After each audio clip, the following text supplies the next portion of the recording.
یا ان کو کپڑے دینا یا ایک غلام آزاد کرنا، اور جس کو یہ میسر نہ ہو وہ 3 روزے رکھے۔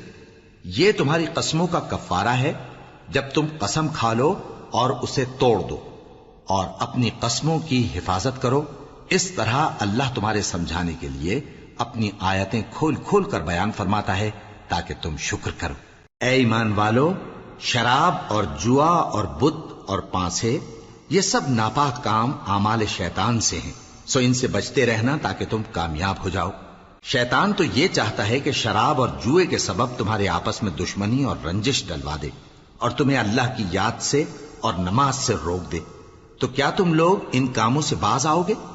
اور اللہ کی فرما برداری اور رسول کی اطاعت کرتے رہو اور ڈرتے رہو۔ اب اگر منہ پھیرو گے تو جان رکھو کہ ہمارے پیغمبر کے ذمے تو صرف پیغام کا کھول کر پہنچا دینا ہے۔ جو لوگ ایمان لائے اور نیک عمل کرتے رہے، ان پر ان چیزوں کا کچھ گناہ نہیں جو وہ کھا چکے، جبکہ انہوں نے پرہیز کیا اور ایمان لائے اور نیک کام کیا، پھر پرہیز کیا اور ایمان لائے، پھر پرہیز کیا اور نیکوکاری کی، اور اللہ نیکوکاروں کو دوست رکھتا ہے۔ مومنوں، کسی قدر شکار سے جن کو تم ہاتھوں اور نیزوں سے حاصل کر سکو، اللہ تمہاری آزمائش کرے گا، یعنی حالت احرام میں شکار کی ممانعت سے، تاکہ معلوم کرے کہ اس سے غائبانہ کون ڈرتا ہے۔ سو جو اس کے بعد زیادتی کرے تو اس کے لیے دکھ دینے والا عذاب تیار ہے۔ مومنوں، جب تم احرام کی حالت میں ہو تو شکار کے جانور نہ مارنا، اور جو تم میں سے جان بوجھ کر اسے مارے تو یا تو اس کا بدلہ دے، اور وہ یہ ہے کہ اسی طرح کا چوپایا جسے تم میں سے 2 معتبر شخص مقرر کر دیں قربانی کرے، اور یہ قربانی کعبے پہنچائی جائے، یا کفارہ دے اور وہ مسکینوں کو کھانا کھلانا ہے، یا اس کے برابر روزے رکھے تاکہ اپنے کام کی سزا کا مزہ چکھے، اور جو پہلے ہو چکا وہ اللہ نے معاف کر دیا، اور جو پھر ایسا کام کرے گا تو اللہ اس سے انتقام لے گا، اور اللہ غالب ہے، انتقام لینے والا ہے۔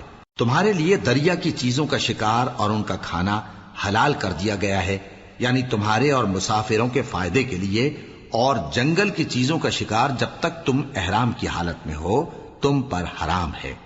اور اللہ سے جس کے پاس تم سب جمع کیے جاؤ گے ڈرتے رہو۔ اللہ نے عزت کے گھر یعنی کعبے کو لوگوں کے لیے موجب قیام بنایا ہے، اور عزت کے مہینے کو اور قربانی کے جانور کو اور ان جانوروں کو جن کے گلے میں پٹے بندھے ہوں، یہ اس لیے کہ تم جان لو کہ جو کچھ آسمانوں میں اور جو کچھ زمین میں ہے اللہ سب کو جانتا ہے، اور یہ کہ اللہ کو ہر چیز کا علم ہے۔ جان رکھو کہ اللہ سخت عذاب دینے والا ہے، اور یہ کہ اللہ بخشنے والا ہے، مہربان بھی ہے۔ پیغمبر کے ذمے تو صرف پیغام پہنچا دینا ہے، اور جو کچھ تم ظاہر کرتے ہو اور جو کچھ مخفی کرتے ہو اللہ کو سب معلوم ہے۔ کہہ دو کہ ناپاک چیزیں اور پاک چیزیں برابر نہیں ہوتی، گو ناپاک چیزوں کی کثرت تمہیں اچھی ہی لگے، تو عقل والو اللہ سے ڈرتے رہو تاکہ کامیاب ہو جاؤ۔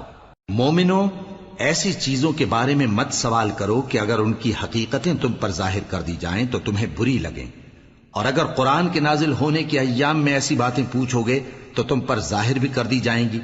اب تو اللہ نے ایسی باتوں کے پوچھنے سے درگزر فرمایا ہے، اور اللہ بخشنے والا ہے، بردبار ہے۔ اس طرح کی باتیں تم سے پہلے لوگوں نے بھی پوچھی تھی، مگر جب بتائی گئیں تو پھر وہ ان سے منکر ہو گئے۔ اللہ نے نہ تو کوئی بحیرہ مقرر کیا ہے اور نہ کوئی سائبہ اور نہ کوئی وسیلہ